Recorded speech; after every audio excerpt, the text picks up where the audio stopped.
Bienvenue sur votre chaîne J'aime Jésus-Christ de Nazareth TV. Aujourd'hui nous vous partagions le témoignage du frère Sabino Barrientos qui a été amené en enfer après sa mort. Partie 1. Jésus a sauvé un incroyant de l'enfer et lui a donné une seconde chance. Que Dieu vous bénisse. Je veux partager avec vous toute l'expérience du paradis et de l'enfer que j'ai eue et la façon dont Dieu a traité ma vie. Je veux le partager avec vous parce que je sais que cela changera le cœur et la vie de beaucoup d'entre vous. Et cela vous transformera au nom puissant de Jésus-Christ. Il a changé ma vie. Avant de partager cette expérience avec vous, je veux lire un passage biblique, une partie de la deuxième lettre de l'apôtre Paul aux Corinthiens et le chapitre 12, versets 1 à 4. 2 Corinthiens 12 sur 1-4. 1 En effet, il ne m'est pas utile de me vanter. Car j'aurai des visions et des révélations du Seigneur. 2 Je connais un homme en Christ 14 ans auparavant, soit dans le corps, je ne sais pas, soit hors du corps, je ne sais pas, Dieu sait, un tel homme fut enlevé au 3e ciel. 3 Et je sais qu'un tel homme que ce soit dans le corps ou hors du corps, je ne sais, Dieu le sait. 4 Qu'il a été enlevé au paradis et qu'il a entendu des paroles ineffables, qu'il n'est pas permis à un homme de prononcer. Tout cela s'est passé en 2006, le 14 septembre. À l'époque, je n'étais pas sur le chemin du Seigneur. J'étais un pécheur vivant selon la tendance du monde. J'étais loin de Dieu et sombré dans le péché, mais grâce à sa miséricorde si grande qu'il m'a sauvé. Dieu essaie encore aujourd'hui de manière emphatique de nous parler et de nous avertir. Il essaie de toucher nos vies. C'est pourquoi il a permis cette expérience. J'ai la passion de la partager avec vous car c'est une mission que Dieu m'a confiée pour qu'elle change votre vie. Je sais que cela va avoir un impact sur votre âme. Frères bien-aimés, beaucoup de gens ne croient pas à l'enfer, ils ne croient pas à l'existence du paradis et de l'enfer. Avant cette expérience, je doutais de l'existence du ciel et de l'enfer. Mais aujourd'hui plus que jamais, je suis sûr, chers frères et amis, que l'enfer est réel et que le paradis est réel. Ce jour-là du 14 septembre, j'étais dans ma chambre, en train de me reposer, apparemment en train d'écouter de la musique du monde profane qui était populaire à l'époque. Nous avions l'habitude d'entendre ces mélodies lorsque nous étions dans toutes sortes de péchés dans ce monde. J'étais une personne insouciante. Ma vie était pleine d'amertume, de haine, d'arrogance, de fierté et je ne pensais à rien d'autre. Mes bien-aimés frères et amis, je ne voulais pas entendre parler de Dieu et j'ai rejeté toute tentative des chrétiens de m'évangéliser. Je me souviens de ce jour et de cette nuit, alors que je me reposais dans ma chambre, quelque chose d'inoubliable a commencé à se produire. J'ai vécu l'expérience la plus incroyable qui a transformé et bouleversé ma vie. Pendant que je me reposais, j'avais froid dans mon âme. Pendant que j'écoutais cette musique dans ma chambre, une ombre noire est entrée dans ma chambre. J'ai senti un frisson dans mon corps. Je ne comprenais pas et je ne savais pas ce qui se passait, car je n'étais ni religieux ni spirituel. Ayant vu cette ombre noire entrer dans ma chambre et s'effacer sous mes yeux, je ne savais qu'en penser. En fait, lorsqu'une ombre noire est entrée dans ma chambre, je ne dormais pas. J'étais dans mes 500. Lorsque l'étrange ombre noire s'est stoppée, j'ai regardé et j'ai vu un animal. Je ne pouvais pas le décrire. Il semble que ce soit un taureau noir brillant. L'animal était impressionnant par sa taille brûlant comme 2 flammes de feu. Cet animal ressemblait à quelque chose qui sortait de l'ordinaire. Bien-aimés frères et amis, j'étais surpris et confus. Je ne savais pas ce qui se passait. J'ai ressenti une sensation étrange dans mon corps en voyant cet animal. Elle s'évanouit dans la fumée comme une ombre noire. Et lorsque l'animal s'est évanoui en fumée, j'ai ressenti une énergie négative dans mon âme. Et je me demandais, que se passe-t-il? Qu'est-ce que c'est? De nombreuses questions me sont venues à l'esprit à ce moment-là. Je ne pouvais pas expliquer et donner un sens à toute cette manifestation. En vérité, j'étais à la frontière de la mort et j'étais en train de mourir. Mes yeux spirituels s'ouvraient maintenant et voyaient une réalité inhabituelle. Puis l'animal disparut et réapparut dans ma chambre. Puis il se transformant en un chien noir. Puis il a commencé à grandir en proportion et en dimension, atteignant le toit de ma chambre. Je ne trouve pas le mot adéquat pour exprimer ces choses, ce qui ne m'était jamais arrivé de ma vie. Lorsque l'animal s'est approché de moi, j'ai ressenti une énergie maléfique difficile à décrire. J'ai essayé de maîtriser mes émotions. Cependant, ma chair a commencé à trembler de la pire façon possible. Je voulais me contrôler. Cependant, j'ai essayé, sans succès, de contrôler mes nerfs. Frères et amis, je me souviens quand j'étais à terre et que l'animal s'est approché de moi. J'ai ressenti de la douleur dans tout mon corps. Cette douleur a commencé à envahir mon être intérieurement. Quelque chose se passait à l'envers. La douleur était si intense que j'ai commencé à pleurer et à désespérer. J'ai appelé mes amis et mes habitants du quartier à l'aide. Je me souviens, frères et amis bien-aimés, alors que j'appelais mes collègues et que j'appelais à l'aide, il n'y avait personne pour m'aider. Et j'étais confus quant à ce qui se passait. Et pour être honnête, j'ai commencé à abriter la plus grande peur que j'ai jamais connue de ma vie. J'étais dépassé et j'ai commencé à voir ma fierté et mon ego s'estopper. J'ai ressenti la peur de la mort. J'avais l'impression que quelque chose m'arrivait sur lequel je n'avais aucun contrôle. En réalité, j'étais en train de mourir, même si je ne savais pas ce qui se passait. Et tandis que la douleur continuait de s'intensifier, je pleurais de désespoir. Comme la douleur devenait insupportable, j'ai commencé à manquer d'air pour respirer. L'oxygène à inhaler manquait. J'ai commencé à faire un effort pour respirer avec beaucoup de difficulté, mais je ne pouvais pas respirer car il n'y avait plus d'air à respirer. Je suis entré dans un moment de panique et de désespoir. Je voulais savoir ce qui m'arrivait. Pourtant, la mort était au coin de la rue. J'ai senti le souffle de la vie me quitter. Alors que j'avais du mal à respirer, quelque chose s'est produit. J'ai senti que je m'enfonçais sous le sol de la pièce où je me trouvais et j'ai commencé à descendre sous la terre. J'ai commencé à entrer dans un abîme de ténèbres. J'ai commencé à descendre dans un tunnel sombre, où je ne pouvais rien voir sauf une obscurité épaisse. La seule chose que je contemplais, frères et amis, c'était une obscurité dense où je ne pouvais rien voir. Je ne sais pas combien de temps s'est écoulé mais je descendais dans ce vide dans l'abîme. Je tombais dans l'abîme dans le vide. Finalement, j'ai atteint le fond du gouffre et j'ai touché le sol. J'étais allongé, étendu sur le sol. À cet endroit, je ne sentais plus mes jambes et mes bras. J'ai senti ma tête se fracturer et une immense douleur. Je n'ai pas compris ce qui se passait. J'ai crié les noms de mes amis, de ma famille et de mes connaissances pour me dire ce qui se passait. À ce moment-là, dans ce moment désespéré et angoissant, je ne pouvais pas savoir que j'étais mort, car je me souviens de mes proches. Frères et amis, je me suis retourné et j'ai voulu me lever, mais je n'ai pas pu car tout dans mon corps me faisait mal. Il semble brisé. Il n'y avait que ténèbres en cet endroit. À ce moment-là, une lumière a illuminé l'endroit et je commence à visualiser où j'étais allongé. Et j'avais une vue panoramique de ce lieu de ténèbres. C'était un champ immense. Dans ce champ, j'ai vu des milliers de corps étendus là, et il y avait du sang partout. Lorsque j'ai vu cette scène, une peur immense et intense m'a envahi et elle n'a cessé de croître. J'ai commencé à pleurer. J'ai essayé de me relever de cet endroit et je suis tombé encore et encore. Je n'arrivais pas à maintenir mon corps debout. À ce moment-là, frères et amis, je me souviens que j'ai commencé à marcher au-dessus de ces corps et que je voulais trouver la sortie. J'ai regardé partout. Je n'ai pas trouvé la sortie. Je ne savais pas où j'étais.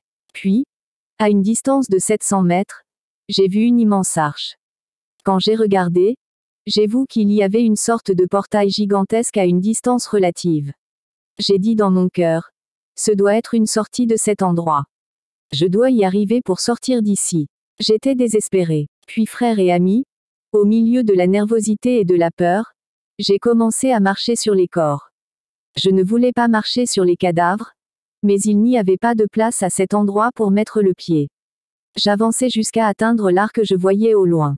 J'ai remarqué qu'au loin, cela paraissait solide et gigantesque, mais quand je suis arrivé à la porte à environ 10 mètres, ce n'était qu'un portail à 2 vantaux. J'étais à environ 10 mètres lorsque les portes ont commencé à s'ouvrir automatiquement. Je me souviens que lorsque j'étais à 2 pas des portes, soudain un animal infernal réapparut. Cette entité était un homme-veau. Le démon hybride parlait littéralement d'un feu brûlant. Il était comme des plasmas de feu brûlant. Quand je l'ai vu, je me suis souvenu de l'animal qui était apparu dans ma chambre et qui m'avait fait mal. J'ai commencé à insulter la bête parce que j'étais exaspéré et confus. J'ai dit à la bête, « Qui es-tu et pourquoi me suis-tu » Je restais là, regardant la bête dans les yeux. Et quand il y avait un contact visuel, j'ai perdu ma force physique. Littéralement, Tout mon corps s'est affaibli et je suis tombé au sol, à genoux, même si je ne voulais pas m'agenouiller. J'ai demandé au mauvais esprit devant moi, qu'est-ce qui m'arrive? Où suis-je? Il y avait une foule de questions sans réponse dans mon esprit. À ce moment-là, frères et amis, l'homme veau hybride a subi une transformation. Il s'est évanoui et est devenu une fumée, une sorte d'épaisse fumée noire et c'était impressionnant à voir. Il était en train de prendre une autre forme, et cette épaisse fumée noire se transforma en lion infernal. Et puis le lion a grandi en taille et en dimension. Il a grandi au-delà de l'imagination humaine et de la science-fiction. J'ai dû lever les yeux pour pouvoir voir sa bouche. Mais il y avait quelque chose d'étrange chez cet animal. Je me souviens qu'il avait une grosse chaîne autour de son corps et de ses 4 jambes. Puis j'ai remarqué que la moitié de son corps était recouverte d'un énorme bracelet. Le lion était couché avec ses pattes arrière sur le sol et la patte avant devant qu'il étendait comme une forme humaine car il tenait un très grand livre. En fait, ce lion se comportait comme une personne, comme un être humain et manipulait un énorme livre. Il y avait un stylo noir autour de son livre. Il a pris le stylo et a ouvert le livre et il a commencé à écrire dans ce livre et la bête a agi et a procédé comme une personne. Il a écrit mon nom dans ce livre et m'a dit, « Xavi, tu es le bienvenu. » Je ne lui ai pas répondu car j'étais confus. Là, j'étais conscient. J'étais dans mon bon sang. Mais j'ai été intrigué par cet animal qui parle, car il ne parle qu'à la télévision, dans les films et dans les dessins animés. De plus, la bête semble me connaître depuis longtemps et il s'adresse à moi en mon nom comme s'il me connaissait. Il dit, « Xavi, parle-moi un peu. Tu ne te souviens plus de moi. » Je n'ai pas répondu à sa question car j'étais étonné de ce qui se passait. La bête m'a encore adressé la parole par mon nom et a dit, « Xavi, parle-moi. Tu ne te souviens plus de moi. Tu ne sais pas qui je suis. Je me souviens de frères et d'amis. » J'ai répondu à cette bête dans un langage grossier et je l'ai insulté. J'ai dit, « Je ne sais pas qui tu es. La seule chose que je sais, c'est à quel point tu es un misérable animal. Et pourquoi tu parles ainsi? Je ne sais pas qui tu es. Les animaux ne parlent qu'à la télévision et ils parlent dans les films et les personnages de dessins animés. » La bête m'a dit, « Tu ne te souviens plus de moi. » Je ne lui ai pas répondu. La bête infernale m'a encore adressé mon nom et m'a dit, « Xavi, tu ne te souviens pas vraiment de moi. » J'ai remarqué que cette bête avait une attitude dominatrice. Je refuse de répondre à sa question. Puis nous avons eu là un échange verbal viol et insultant. Je l'insultais car il n'arrêtait pas de me dire, « Me connais-tu? » Et la bête n'a pas reculé. Il a dit, « Xavi, puisque tu me connais et puisque je te connais, je vais te dire qui tu es. Et je vais vous dire d'où vous venez et pourquoi vous êtes ici. Je te dirai où et quand tu nais. Je te donnerai l'année, le lieu, même le mois, le jour, l'heure et la seconde. » Quand il a dit cela, j'ai commencé à rire pour me moquer de lui. J'ai demandé, « Comment se fait-il qu'un animal prétende connaître le moment exact de ma naissance? » En vérité, j'étais confus et ignorant du fait que j'étais mort car j'avais encore mes sangs. La bête m'a dit, « Xavi, je ne veux pas que tu aies le doute et la confusion, alors observe ces images. » À ma grande surprise, frères et amis, la technologie est apparue à cet endroit. Je me souviens qu'un grand écran est apparu. Un écran géant semblable à celui du cinéma est apparu et une vidéo a été projetée sur cet écran. La vidéo commençait par un défilement de dates. J'ai remarqué qu'il y avait à cette date, l'heure, la minute et la seconde après le défilement de cette date. La vidéo a commencé. J'ai regardé sur cet écran la naissance d'un bébé. Pendant la diffusion de la vidéo, j'ai remarqué que le bébé grandissait. Il y avait une date et une heure indiquant la progression du temps dans sa vie. Le film montrait la croissance de l'enfant qui était moi jusqu'au jour de ma mort. Je me souviens de l'époque où le film montrait mon enfance. Quand j'étais sur le point d'atteindre l'âge de 6 ans, j'ai commencé à me souvenir de mon action, car je ne me souvenais pas de mes actes avant l'âge de 6 ans, et j'ai compris que l'enfant dans la vidéo que je regardais, c'était moi. La vidéo continue jusqu'à l'âge de 19 ans, lorsque je suis mort. Je me souviens quand j'allais avoir 19 ans, étonnamment, la vidéo a été coupée alors que j'étais dans ma chambre. C'est en fait à ce moment-là que je suis tombé dans l'abîme. J'ai vécu ma vie sur Terre sans réaliser que toutes mes actions étaient filmées et enregistrées. Je me demandais pourquoi ma vie était enregistrée en audio et vidéo avec tout en détail. La vidéo remonte à tous les souvenirs de ma vie comme hier. Une fois la vidéo terminée, je suis tombée à genoux par terre en pleurant. J'ai commencé à pleurer littéralement comme un enfant car ce que la vidéo projetait était vrai. Cette bête a toute ma vie enregistrée en audio et vidéo. Ce fut un moment désespérant. J'ai vu ce lion infernal se diriger vers moi. Il me dit, Xavi, regarde-toi. Je sais qui tu es. Ensuite, j'ai vu la bête lire la vidéo depuis le début. Lorsque la vidéo a diffusé la scène où j'allais avoir 6 ans, j'ai vu la bête sortir un autre livre. Je ne sais pas où. Je viens de réaliser qu'il avait un autre livre en plus du premier livre. J'ai compris que ce deuxième livre était la Bible. Alors que la vidéo atteignait la 6e année de ma vie, qui est l'âge de la responsabilité, la bête a ouvert la Bible. Chaque mauvaise action ou parole que j'ai faite et dite quand j'étais enfant a été jugée et condamnée par cette bête, qui était une sorte de juge de l'enfer. La bête a ouvert la Bible et a commencé à condamner mon action montrée dans la vidéo. Il s'est tourné vers moi et m'a dit, Xavi, as-tu remarqué qu'en telle année, tel mois, tel endroit, telle minute et telle seconde, tu as fait ce qui n'est pas permis dans la parole de Dieu. Vous avez enfreint la loi de Dieu. Et tandis que la vidéo continuait, le lion infernal enchaînait les vers pour condamner mon acte et mes paroles. Toutes les mauvaises actions et les mauvaises paroles qui sortaient de ma bouche étaient projetées sur l'écran et condamnées par ce lion infernal jusqu'à ma mort. À la fin de la vidéo, il a fermé la Bible et a fini de condamner mes mauvaises actions et mes paroles. J'étais confus. Je n'ai pas compris que j'étais mort. J'ai dit, je dois rêver. C'est un rêve. Je dois me réveiller d'ici. Je dois revenir à la normale. Je me souviens qu'à ce moment-là, la bête a dit, Xavi, je veux te dire quelque chose. Tu dois comprendre que je t'aime. Je sais que tu ne me connais pas, mais je te connais depuis ta naissance. Tu es mon fils et mon disciple. Je t'aime. Toute votre vie, vous avez obéi à ma volonté et à mes ordres. Je suis ton père, cher frère et ami. Étant donné que j'ai grandi loin de mon père, j'ai toujours dit que je n'avais pas de père et que je n'aime pas qu'on m'appelle fils. C'était l'une des offenses les plus graves que je ne tolère pas. Quand cette bête m'a appelé fils, j'ai commencé à le maudire et à l'insulter. La bête m'a dit, Xavi, que ça te plaise ou non, tu es à moi. Ton âme m'appartient. J'ai gagné ton âme. La bête me dit, tu sais une chose. Votre père, de son vivant, était mon fidèle disciple, mais il m'a trahi avant de mourir. Il m'a tourné le dos et je l'ai perdu. Mais je suis heureux et reconnaissant parce que tu ne m'as pas trahi comme ton père.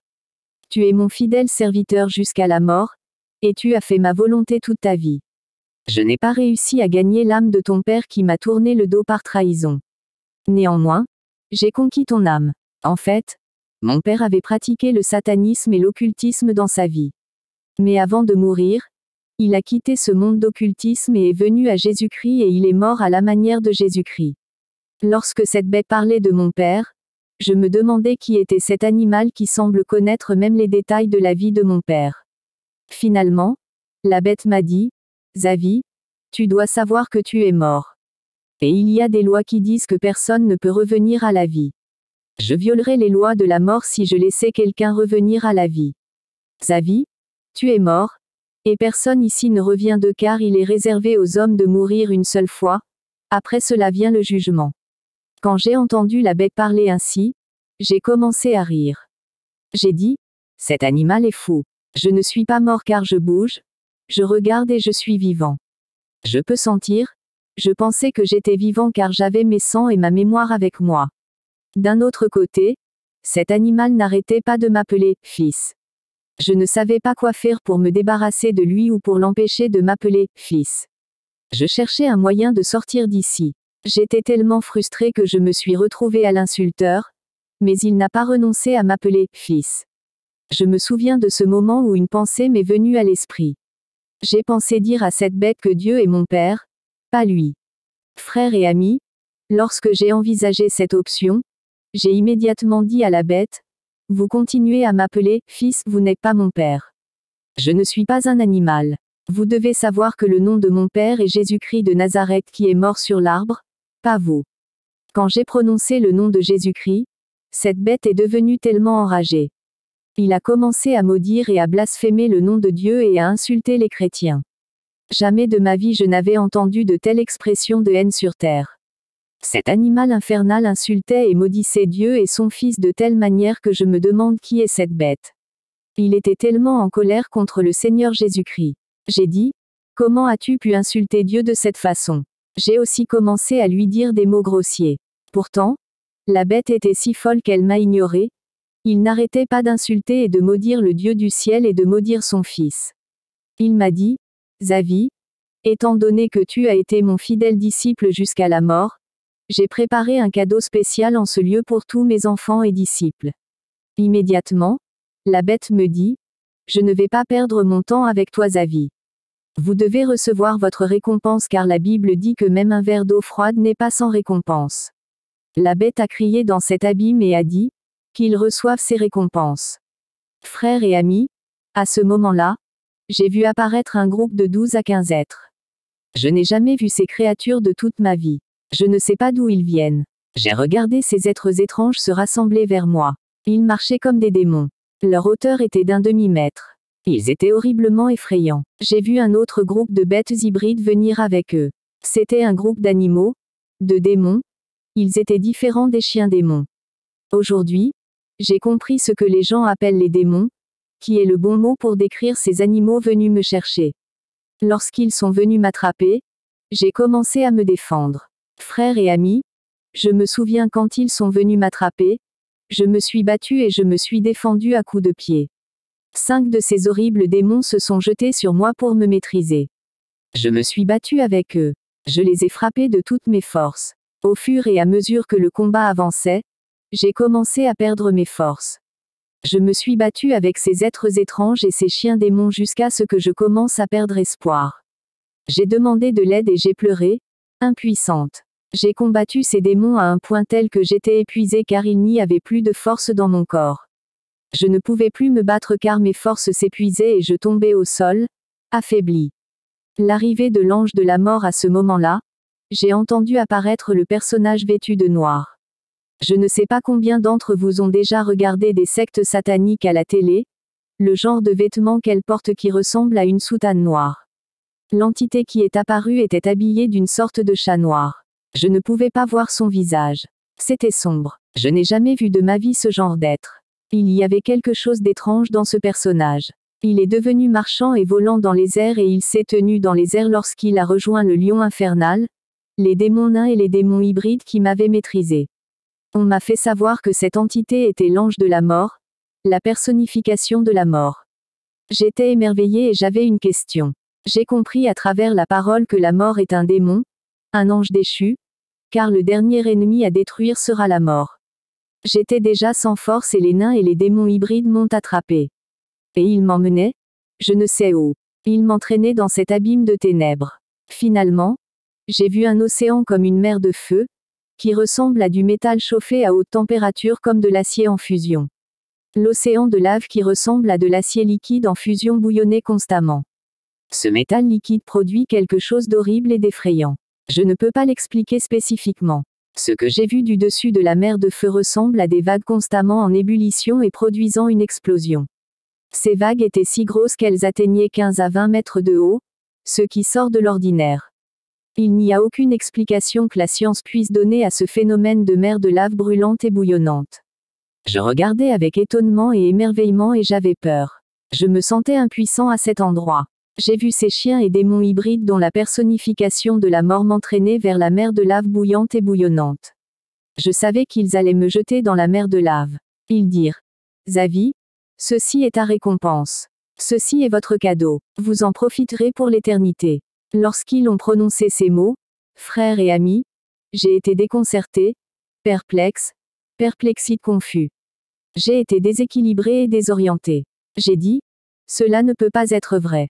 Cela ne m'arrive pas. Ce n'est pas réel. Je rêve. Pourtant je descendais avec ces démons hybrides, les nains et l'ange de la mort vers l'océan de feu qui bouillonnait constamment avec des vagues s'élevant jusqu'à 20 mètres. Les démons qui tenaient mes 2 bras et mes 2 jambes m'entraînaient au bord de l'océan de feu pour m'y jeter pourtant ils semblent jouer. C'était comme un jeu pour eux. Ils appréciaient ça. Ils m'ont dit, Zavi, nous allons compter jusqu'à 3 et dans 3, tu seras jeté dans la mer de feu. Frères et amis, à ce moment-là, J'ai commencé à me souvenir de toutes les fois où des chrétiens me parlaient de Dieu. J'ai commencé à me souvenir du moment où ma famille m'a parlé de Jésus-Christ. J'ai commencé à me souvenir de chaque opportunité gaspillée. Ça y était. J'avais fini. Je n'ai jamais cru que le paradis et l'enfer existaient réellement. J'ai dit, cela ne peut pas être vrai. Je me suis demandé et j'ai dit, est-ce que cet endroit contre lequel les chrétiens me mettaient en garde est l'enfer? Donc toutes ces choses concernant le paradis et l'enfer étaient vraies. Quand il était clair dans mon esprit que les démons allaient me jeter dans cette mer de feu bouillante, je suis devenu désespéré et j'ai commencé à pleurer. C'est à ce moment-là que j'ai dit, Seigneur Jésus-Christ, si tu es réel, si tu existes vraiment, pardonne-moi, sors-moi de cet endroit. Si vous me donnez une opportunité, je le jure sur ma vie que si vous me sortez d'ici, je ferai tout ce que vous voulez de moi. Mais donne-moi une chance, Seigneur, si tu es réel, montre-moi que tu es réel. Montre-moi un signal indiquant que tu existes et que tu es réel, Seigneur. Donnez-moi une opportunité, s'il vous plaît. Je savais maintenant, frères et amis, que ce qui se passait était réel. Et j'étais désormais convaincu que ce n'était pas un rêve. Même si ce n'était pas quelque chose de courant, c'était quelque chose d'inexplicable. Il n'y a pas de moyen concret d'expliquer. C'est si réel, si tangible. Je criais de désespoir à Dieu alors que ces démons étaient sur le point de me jeter dans la mer de feu bouillant et bouillonnant. Alors que je continuais à crier vers Dieu, ces démons m'ont supprimé la capacité de parler. C'est lorsqu'ils m'ont regardé dans les yeux que ma bouche s'est fermée pour m'empêcher d'invoquer le nom du Seigneur, car j'invoquais la miséricorde de Dieu. Ils savaient que si je continuais à invoquer Dieu, il y aurait une réaction. Quand ma bouche était fermée, je ne pouvais plus parler. J'ai commencé à crier à Dieu dans mon cœur. Je me souviens que lorsque nous sommes arrivés au bord de cette mer de feu, Ginny pouvait plus parler. Je ne pouvais rien dire. Je priais et parlais à Dieu dans mon cœur et dans ma pensée. J'ai dit, Seigneur, s'il y a le pardon, donne-moi une chance. Je crois maintenant que l'enfer est réel. Dieu, pardonne-moi. Maintenant, j'ai réalisé que c'était réel. J'ai pleuré car je me sentais impuissante et je savais ce qui allait m'arriver. Alors que ces bêtes démoniaques allaient compter jusqu'à 3 pour me jeter dans la mer de feu, quelque chose s'est produit. Je me souviens qu'à cette époque, le ciel s'ouvrait et se séparait en deux. Immédiatement, une grande lumière puissante a illuminé l'endroit où je me trouvais. Je me souviens d'une voix audible comme si une voix humaine parlait. C'était une voix très douce, mais elle résonnait comme le tonnerre, et la voix s'adressait aux démons hybrides, aux démons chiens et à l'ange de la mort. La voix leur dit, « Stop !» Immédiatement, ces démons m'ont relâché et j'ai vu ces chiens démons s'enfuir de la mer de feu. J'ai vu l'entité appelée mort courir à grande vitesse dans les airs. Il vola au-dessus de la mer de feu. J'ai vu le lion infernal courir vers le bord de la mer de feu. Il grattait vraiment le sable en arrière comme un chien quand il est attaché. J'ai vu que le lion ne volerait pas au-dessus de la mer de feu, qu'il fuyait la lueur de la lumière dans le ciel. J'ai été impressionné et j'ai dit, que se passe-t-il? Ils ont tout peur. Qui est celui qui parle dans la lumière? Je ne voulais pas regarder la lueur de la lumière. Je me souviens de la lueur de la lumière qui sortait de la voix qui m'appelait par mon nom. Je ne savais pas qui parlait mais il s'est adressé à moi en termes personnels. Il dit, Zavi, mon fils, est-ce l'endroit où tu es tombé? Frère et ami, je ne savais pas qui me parlait, et comment connaissait-il mon nom? Il semble que tout le monde connaissait mon nom ici, même si je ne les connaissais pas. J'ai dit, qui est cette voix qui me parle en termes personnels? La voix parla pour la deuxième fois à partir de la lueur de la lumière et dit, mon fils, Zavi, regarde où tu es tombé. J'ai été étonné par la voix douce, puissante et tonitruante, qui disait, Zavi, combien de fois je t'ai parlé? Combien de fois t'en ai-je donné l'opportunité? Combien de fois m'as-tu rejeté? Combien de fois m'as-tu humilié? Combien de fois tu m'as craché dessus? Combien de fois t'es-tu moqué de moi? Le Seigneur dit, Zavi, combien de fois je t'ai donné l'occasion de te repentir? Dois-je compter le nombre d'opportunités que je vous ai données sur terre? Combien de fois ai-je frappé à la porte de ton cœur et tu m'as fermé la porte au nez? Alors le Seigneur dit, Zavi, je veux te dire que tu as épuisé toutes tes opportunités. Dans mon ignorance, j'ai répondu à la voix, je ne sais pas qui tu es. Pourquoi m'accusez-vous de quelque chose que je n'ai pas fait? Je ne sais pas qui tu es. Je ne sais pas quand j'ai craché sur toi. Je ne sais pas quand je t'ai humilié. Et quand ai-je insulté? Quand ai-je méprisé? Quand ai-je fermé ma porte? Il m'a dit, tout ce que vous avez fait à l'un de mes petits, c'est à moi que vous l'avez fait. Laissez-moi vous rappeler, dit le Seigneur, regardez vers l'écran. Immédiatement, un écran est apparu à cet endroit. Et ce film et cette vidéo de ma vie, dont je vous ai parlé au début, ont été projetés sur l'écran. C'était une vidéo de ma vie. Et la vidéo était une scène projetée de ma vie lorsque j'étais dans la rue et que les gens me parlaient du Christ et ils m'ont donné un livre. J'ai vu une scène où je m'approchais de quelqu'un qui me parlait du Christ. Au moment où j'ai été présenté au Christ, je n'ai pas voulu l'entendre parce que je pensais que ma vie était si misérable. J'ai dit, où est Dieu dans ma vie? J'ai remis en question la souveraineté de Dieu. J'étais plein de haine et d'amertume. Je ne voulais pas qu'on me parle de Dieu. J'ai dit, Dieu n'aimait personne. Il ne se souciait pas de nos vies. Parce que nous avons grandi avec tant de haine et tant de malheur. Nous vivons au milieu d'une vie si triste et si misérable. J'ai dit, où était Dieu?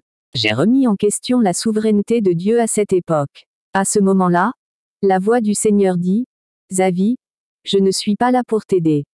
Je ne vais pas te sortir d'ici. Je suis seulement ici pour clarifier quelque chose car toute ta vie, tu m'as blâmé pour ton malheur. Vous avez dit que j'étais la cause de la douleur que vous avez endurée dans la vie. Vous avez vécu une vie si difficile que vous n'arrêtiez pas de dire, je n'existais pas et je n'aime personne. Et je ne m'intéresse pas à l'humanité. Zavi, j'ai juste une question parce que je t'ai entendu m'appeler Seigneur et tu me demandes pardon. Frères et amis, j'étais sans voix. J'ai commencé à me comporter comme un enfant. La voix dit, Zavi, je suis ici pour te dire que ma parole est fidèle et vraie. Je suis venu te dire, Sabino, que les jours de ta vie étaient comptés sur terre et sont terminés.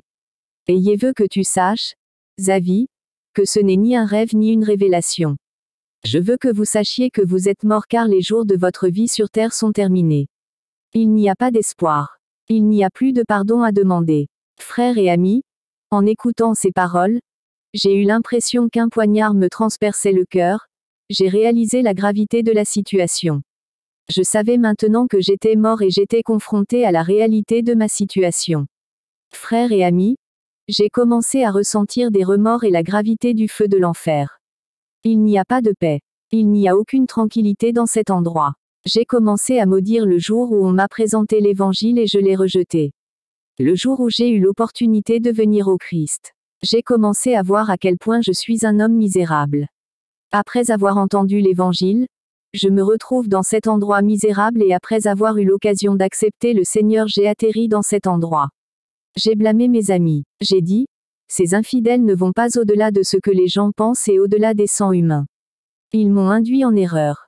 J'étais désespéré dans ce lieu d'agonie. Il n'y a pas de climat doux. Le défi est de savoir comment expliquer au monde que l'enfer existe. J'ai vu cet endroit. Personne ne m'en a parlé. Je l'ai vécu. Si je vous parle aujourd'hui, c'est par la grâce de Jésus-Christ, qui m'a donné de revenir à la vie et de dire au monde de se repentir de ses péchés et de regarder vers le Christ qui a donné sa vie pour le monde sur la croix du Calvaire. Il veut sauver nos âmes. Bien-aimés frères et amis, j'étais si désespéré que j'ai prêté serment à Dieu. J'ai fait la promesse à Dieu de le servir s'il me faisait sortir un jour. Mais ces promesses furent vaines. Connaissez-vous la réponse que Dieu m'a donnée? Il dit, Zavi, tu ne devrais pas me faire de promesses. Tu ferais mieux de te taire au lieu de promettre. Je n'aime pas les gens qui passent leur temps à me promettre. J'aime les gens qui ne passent leur temps qu'à faire ma volonté. Ce sont des gens qui ne me promettent pas mais qui font ma volonté et mettent en pratique ma parole. Frères et amis, j'ai senti que les paroles prononcées par la voix concernant ma promesse annulaient mon espérance. J'avais fini. Mon aspiration et mon espoir ont été éliminés. Toute possibilité que je retourne vivre avait disparu. J'ai pleuré désespérément, alors que tout espoir était perdu. J'ai commencé à me souvenir de mes sœurs et de mon frère que j'avais laissés dans le monde. Nous sommes 5 dans la famille. Je me souviens de ma mère et de mes frères et sœurs. Quand je me suis souvenu de ma famille, j'ai dit, Seigneur, je suis déjà condamné ici. Tout espoir est perdu pour moi et je suis damné. S'il n'y a aucun espoir pour moi, par amour, envoyez un ange à ma famille pour les avertir de ne pas venir ici. Je ne veux pas qu'ils viennent dans cet endroit terrible et horrible. Je ne veux pas qu'ils viennent ici. J'ai 3 sœurs, un frère et ma mère qui est toujours en vie. Le Seigneur me répond de la lueur de la lumière, en disant, Zavi, cela n'est plus possible parce qu'ils ont mes serviteurs qui prêchent ma parole sur la terre et s'ils ne croient pas ma parole et s'ils ne croient pas mes serviteurs qui prêchaient ma parole, ils ne croiront pas un ange qui descend du ciel ou un mort ressuscité. Frères et amis, j'ai dit, Seigneur, si un ange ou un mort vient prêcher, ils croiront. S'il vous plaît, envoyez un ange. Il m'a dit que ce n'était plus possible. Ils ont l'opportunité sur terre. J'ai pleuré parce que je voulais que ma famille soit sauvée. Quant à moi, tout espoir était perdu. J'étais condamné pour toujours. Je me souviens de ce moment où le Seigneur a rendu son verdict final sur mon sort et a dit, Zavi, par les lois divines, par ma parole aujourd'hui, je te juge selon la vérité. Zavi, toute ta vie tu as pratiqué le péché. Vous avez commis des choses abominables devant ma présence, pour lesquelles vous êtes aujourd'hui condamnés et condamnés à la damnation éternelle parce que ma parole dit que le salaire du péché est la mort, le don gratuit de Dieu en Jésus-Christ est la vie éternelle. Frères et amis, lorsque j'ai entendu ces paroles, j'ai accepté le jugement de Dieu. Je ne pouvais plus rien faire. Je pleurais amèrement et j'étais allongé par terre. Je me souviens que lorsque Dieu a fini de prononcer le verdict final, il y a eu un silence. Puis les nains et les démons hybrides sont venus me chercher. Cette fois, je n'ai pas résisté et je n'ai pas lutté. Frères et amis, au moment où ils allaient me prendre la main, soudain la voix qui sortit de la lueur du ciel dit, Zavi, mon fils, je te pardonnerai et je te donnerai la dernière opportunité de ta vie. Frères et amis, lorsque j'ai entendu ces paroles de pardon et de dernière chance, vous ne pouvez pas comprendre le bonheur qui m'a envahi. J'ai ressenti la plus grande joie de ma vie. J'ai ressenti tellement de joie que j'ai commencé à crier, Merci, Seigneur, merci. Je jure que je vais te servir. Je vais faire ce que tu me demandes. Mais sortez-moi d'ici. Fin de la partie 1.